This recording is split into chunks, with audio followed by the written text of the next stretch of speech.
companies now these days keep making book adaptations. Netflix now.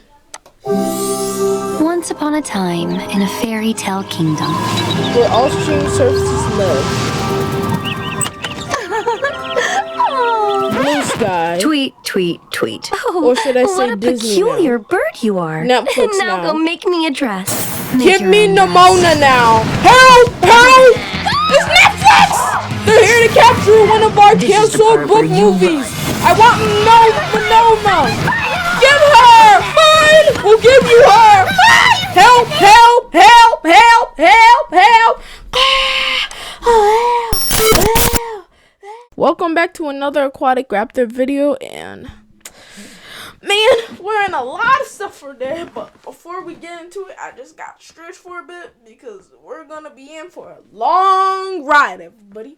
A long ride. And basically why I'm doing this is because a couple of days ago, we just got the official trailer for Nimona. And since Netflix is bringing back a movie that, you know, had some troubles because of Disney, I blame this all on Disney and 20th Century Fox. They literally did nothing. But now with Netflix helping out, I think it's a time we go back in time, like, you know, when book adaptations were actually good. And they were actually good. Which was from 2015 to 2022. And then for 18-19, we don't really talk about it. It was kind of quiet. 2022, it only counts for the bad guys. Sure, there's Puss in Boots, but man, I kind of feel more like the bad guys. Anyways, here we go. Let's go. Book adaptations have been scouring the animation world for quite some time now, starting with Disney fairy tale movies like Cinderella, Winnie the Pooh, Beauty and the Beast, the book The Little Mermaid published in 1836 by Hans Christian Andersen that went on to inspire Disney's The Little Mermaid and even Studio Ghibli's Ponyo. Then came the early 2000s pile of Dr. Seuss animated movies, which gave us The Lorax, Horton Hears a Who, the best song in all of history, How Bad Can I Be? But today I'm not going to be getting into all that, because today I'm going to be focusing on two of the best animated movie book adaptations in all of history, the Peanuts movie and the Captain Underpants movie. And after having to go through the terrible Wimpy Kid animated movies recently, I wanted a break from the gross feeling in the pit of my stomach, and I wanted to watch actual good comic to movie movies. And when I thought we were finally done with the Wimpy Kid Disney Plus movies, Jeff Kinney confirmed that they're planning on doing every single book. We are going to get 17 of these, because apparently quick movies for Disney Plus is much better than one really good Wimpy Kid animated movie that can be as timeless as the Peanuts and Captain Underpants movie, and which we deserve and has so much actual potential. But my mouth is already having a bitter taste. Let's just jump into what these movies got right about turning beloved characters into a fun animated adventure.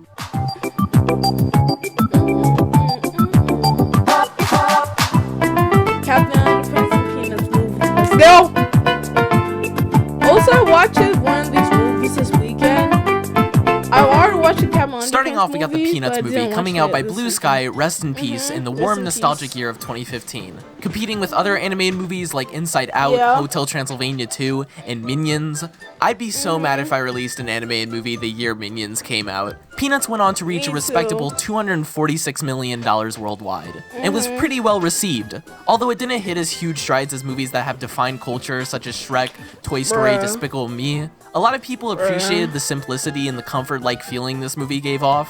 And anybody interested in animation or 3D animation alone was absolutely adoring these visuals. This felt like the first time in a while that 3D animation was starting to get creative with visuals, utilizing gimmicks from early cartoons, squash and stretch, smear frames, iconic looks, and the movements from the original Peanuts specials. This movie is entirely made in CG and designed to have 2D elements shine through. Which, if you've seen any animated movie in the last 3 years, this has become quite the trend among 3D animation, and I absolutely love it. We went from these kind of dull, not too colorful films to like vibrant, almost graphic novel looking movies. Even the director, Steve Martino, kept repeating to himself, "Don't screw this up." And obviously he didn't screw it up, or else I wouldn't be making this video. I think he basically saved the Peanuts brand. For some reason, the Peanuts brand just has so much luck with every single spin-off of theirs. Like, they recently put up an Apple Plus series, and it has some of the most appealing animation in a show I've ever seen. I think these guys should give Jeff Kinney their good juju. The Peanuts movie has one of the most laid-back and simple plots I've ever seen for an animated movie, and although usually that would be a fault for an animated movie, I think it works really well with Peanuts. The laid-back, simple nature of the Peanut specials is why everybody loved them so much, and I think it's why this movie is so good. The movie's plot focuses on Charlie Brown trying to impress a little ginger girl by stalking her. That's basically the story, but it's a lot more wholesome than how I'm explaining it. Can I just say, the voice acting in this movie is so good. Definitely considering these are all kids doing the voices. I don't know if the director had a gun pointed at them, but these kids voice acted their lives out. My main problem with child voice actors is sometimes they sound too scripty, like you can tell they're reading something. But this movie feels so real, and the emotions work so well with their voices. You got Will from Stranger Things voicing Charlie Brown. Woo! He does a really good job making Charlie Brown seem kind of shy and sad, but also optimistic about things. It's a breath of fresh air because we're so used to Charlie Brown being the most depressed child ever. So it's good to see him a little happier than he was in the Christmas special. But I'm still not happy. I always end up feeling depressed. Holy shit! The Peanuts movie is not super ambitious with the adventure aspect of it, but I also think that could be because I'm so used to watching movies with so many things going on. A song every 3 minutes, characters fighting, Chris Pratt. And I like that this movie keeps the simple, kind of laid-back charm of the Peanuts comics, but it's also not boring while doing it. It focuses on capturing the energy and style of Peanuts instead of getting too carried away with trying to please you with the adventure aspect of it. They do, however, play on the idea of having a crazy story by having Snoopy write his own huge action sequence, which kind of entails that they knew the Charlie Brown plot maybe wasn't super entertaining, so they threw in Snoopy flying jets and killing people. This side plot kind of does the opposite for me. It made me realize how I didn't want a big story in Peanuts. Because anytime I would get enthralled in the Charlie Brown world, it would jump to Snoopy doing things and I was like, no! I love Snoopy as a side character, but I do wish they made him a little more fitting with the story. Because it does kind of feel like a short film inserted at random parts in a film. But I've also read that a lot of people love the side plot, so maybe I'm wrong. I think this opinion also has to do with Charlie Brown being such a strong character that I wanted to see more of him, and when we got Snoopy, although I love Snoopy, I was so enhanced in the Charlie Brown world. And just the fact that Charlie Brown is so likable in this movie and in general shows a good story off the bat. The whole vibe of this movie feels like a community having fun. Kids are flying kites. The hockey sequence in the beginning perfectly establishes Charlie Brown's personality clashing with the rest of the group, but it also shows that none of them actually dislike him that much. It's more of, oh, that's just Charlie Brown, Charlie Browning. And I think that's super wholesome and such a humanizing plotline. Also, like I've said a million times, I love when there's snow in animated movies. This snow looks so good. Oh my gosh, it's so pleasing. I want to eat that snow. Most of this movie paints Charlie Brown as a dumb kid who messes everything up, but it also paints him as a leader type kids just attached to. He's not just the mascot of the Peanuts comics. This is his world and everybody is living in it. My personal favorite segment was watching everybody just adore Charlie Brown and raise him up as some genius. And instead of Charlie Brown making it about him and getting a huge head, he starts to absolutely hate it. If this was Greg Heffley, he would be using 2 of these kids as slippers, another kid as his walk-around chef, and hopefully another kid that's good at animation and can animate his movie actually good. This man is always speaking facts. He is so humble. I smiled head to toe when Charlie Brown saved his sister's performance by putting his own in jeopardy. All hail Charlie Brown. I've talked about this before, but I feel like there's movies and adaptations that either take their plot and make it so simple it feels like they're almost spoon-feeding you everything, or there's also movies that take themselves way too seriously and try too hard that it can also ruin the reason we love the simplicity and the characters and the story. If you're working with really good characters, they could be literally doing nothing and it would still be something because we love those characters. I think having a simple story but it stays entertaining because of great personalities is a great showcase of a good animated movie and a good idea in general. Like of course, the story should be having development and should be doing something that warrants a story / warrants a full movie and not a short film. Lightyear. But the story shouldn't be just what keeps the movie afloat because all of that falls flat if your characters are boring, monotoned, dislikable. This is why I've been actually adoring the new Pixar movies, because it spotlights more character-based stuff than stories, but I think it's all about balance. And I think Blue Sky did this pretty well with the Charlie Brown character. They kept the focus on Charlie Brown and his shy yet brave behavior. And when it's necessary, they give us moments with other characters we enjoy, but that's only after they give Charlie Brown his moments. If anything, I think they could have had more moments with the other characters. Cause every word out of each character's mouth is so funny and wholesome. I cannot accept this honor. Can a brother and sister get a divorce? Hey, yo!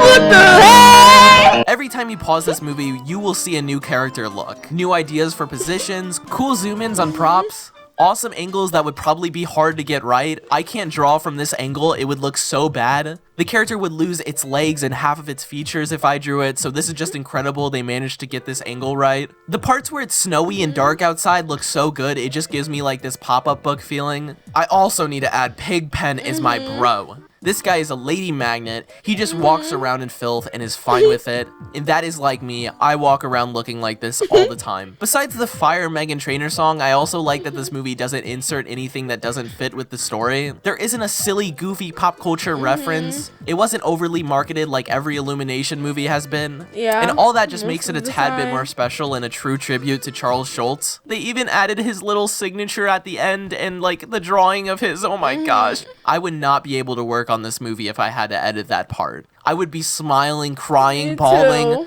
How did the editor survive? This movie and the Peanuts brand has felt so timeless just because it doesn't feel like this whole huge production with trendy gags or humor. Boomers? And by not doing that, the Peanuts movie feels so rewatchable just like the specials. It feels more like a traditional watch and less like a huge event that you hype up and then forget about it like most movies that come out now. I just like sitting down with some hot chocolate and watching this cute little story. Although it isn't perfect, it could have been longer, it could have had better transitions to the Snoopy plot. For the most part, I think this movie just perfectly encapsulates why we love these characters so much. They didn't just slap these characters down and called it a day, they made these characters feel like themselves. They made this movie feel like a page from the comics. Snoopy is just as goofy and fun as always. He gave us so many more Facebook mom moments.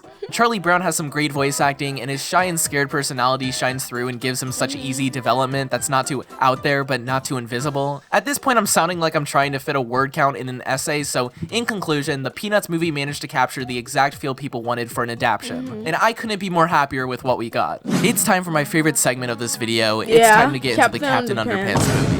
Peanuts has that wholesome, homey-like vibe to it, and this movie has that energetic, hyper, fun vibe, and I almost love it a tad bit more than the Peanuts movie. Just the plotline of this movie is so out there and fun that it almost makes this movie hard to dislike. Two mischievous kids hypnotize their elementary school principal and turn him into their comic book creation, the kind-hearted and elastic-banded Captain Underpants. That is the most entertaining synopsis I've ever heard. Right off the bat, you can tell this movie is gonna have some peak characters that carry the film so hard because they're so likable and you get to see the imaginary world of these two boys. And as a boy who likes comics, I dive myself into this movie's world every time I turn it on. Yeah. I feel like I may am like in the shoes of Dogman Captain more, but Underpants. Captain I just wish I Underpants had this is confidence. Did you like my tuna casserole? I cannot lie. I don't recall having your tuna casserole. What? Oh. But if your casserole is as striking as your one blue eye...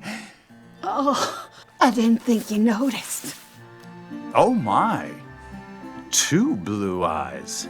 The visuals for this movie are so smart and bright, nothing feels like it was made Why do I like Everything animated looks like movie scenes on where two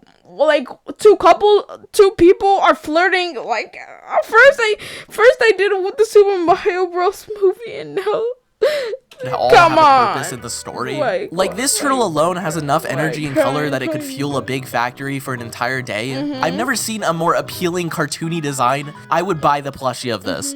And this is actually quite surprising for DreamWorks in my opinion, because as much as I appreciate their movies, a lot of their first animated movies really didn't embrace colorfulness or vibrant colors. And sure, one could agree the whole point of Shrek in most DreamWorks movies is to look ugly and kind of dull because it fits with the story and the characters, but it's still impressive how much they changed this fact when we got to Captain Underpants. You could tell me this was a Sony Animation Pictures movie and I would have took it as fact instantly. There's kind of been this debate if good visuals can automatically save a movie, and I'm really on both sides. On one hand, there's been a ton of movies that don't look bad visually at all, but still are classified as some of the worst movies in history. But then there's movies that aren't too incredible, but are so different and creative visually, it kind of keeps...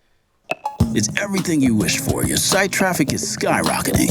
Until this happens. Keeps them on top automatically.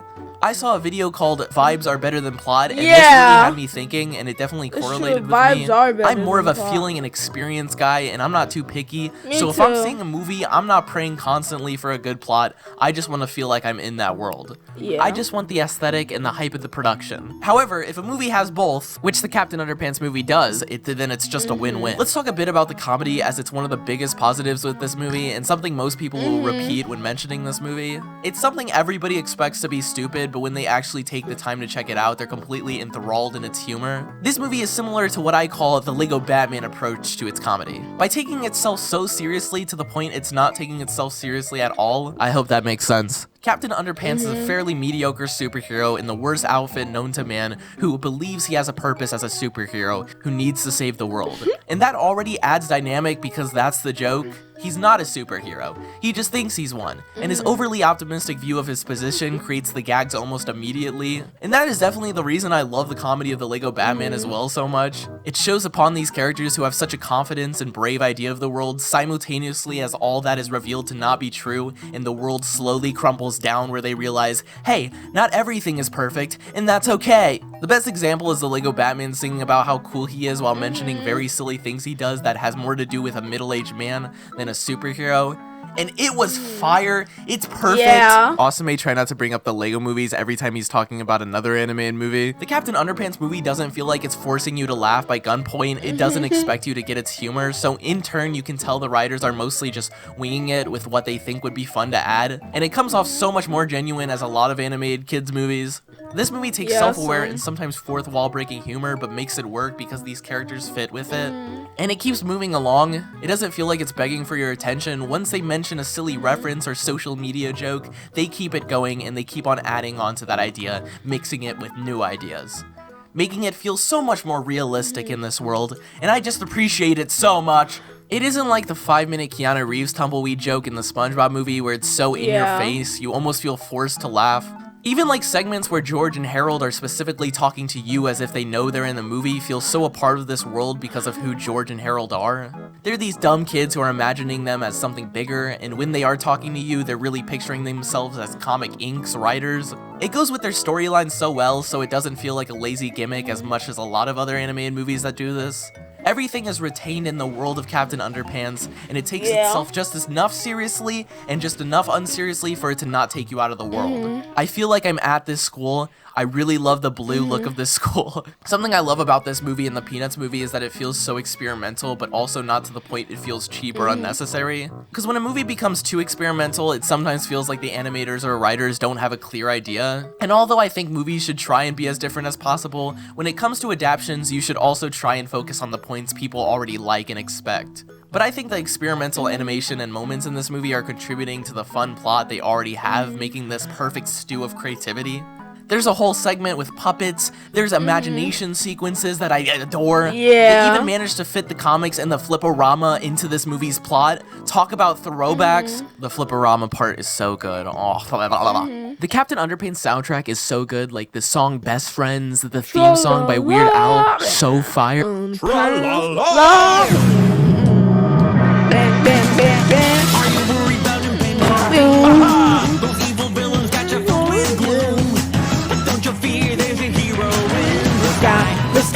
He's still a work in It feels like I'm in the storyboard room with the writers throwing fun ideas to the wall. This movie feels like the feeling you get when you're with family and friends and everybody is making jokes one after the other. Everyone is laughing, and you're looking at the clock hoping time doesn't pass because you just want to be in this moment.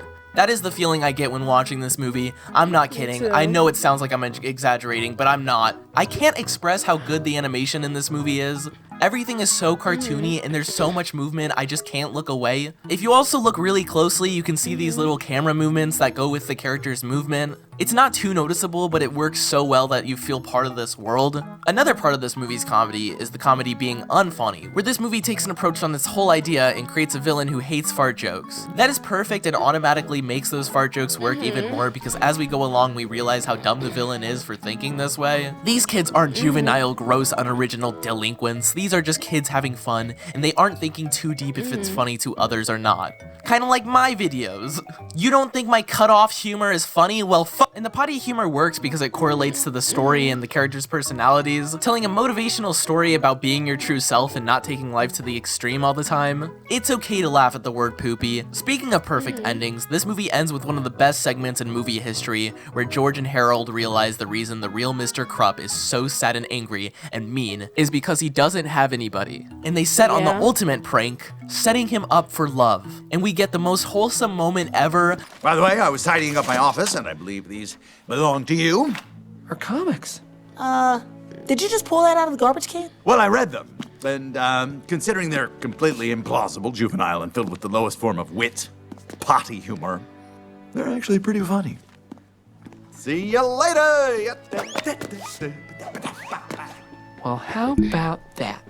I am such a sucker for mean animated character but has a secret good side. Me It's too. why I love Doofenshmirtz so much. It's yeah, why I yeah, love my dad. incorporated. That's a joke. He's always nice. That's a Yeah. joke. But I think this ending just goes to show how much they deliver on what we want as an audience. And this movie is so confident with it. And I think this was all accomplished because of just how much everybody put their all into it.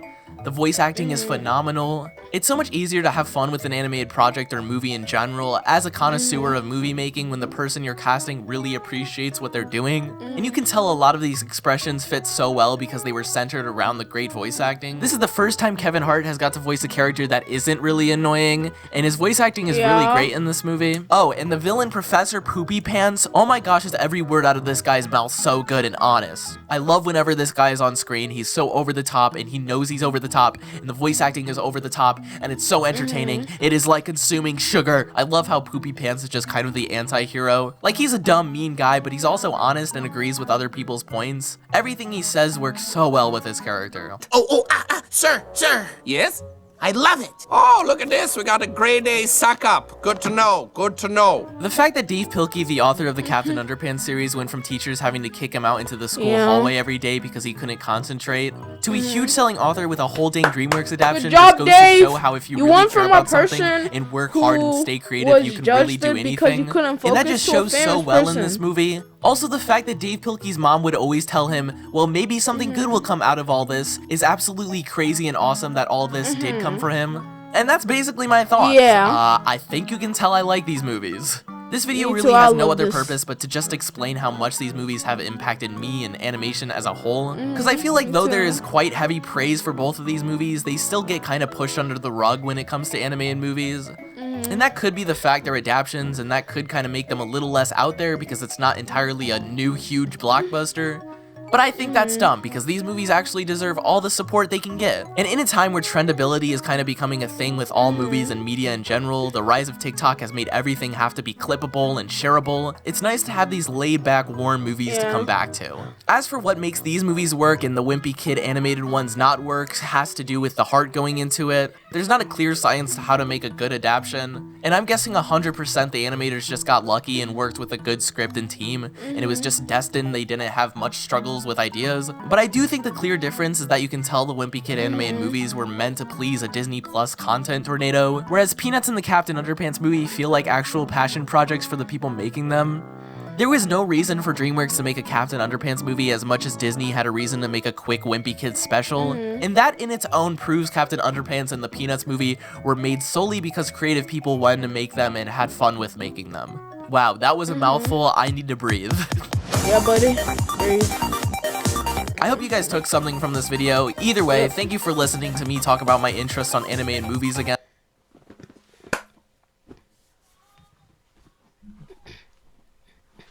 And in conclusion, I think book adaptation should get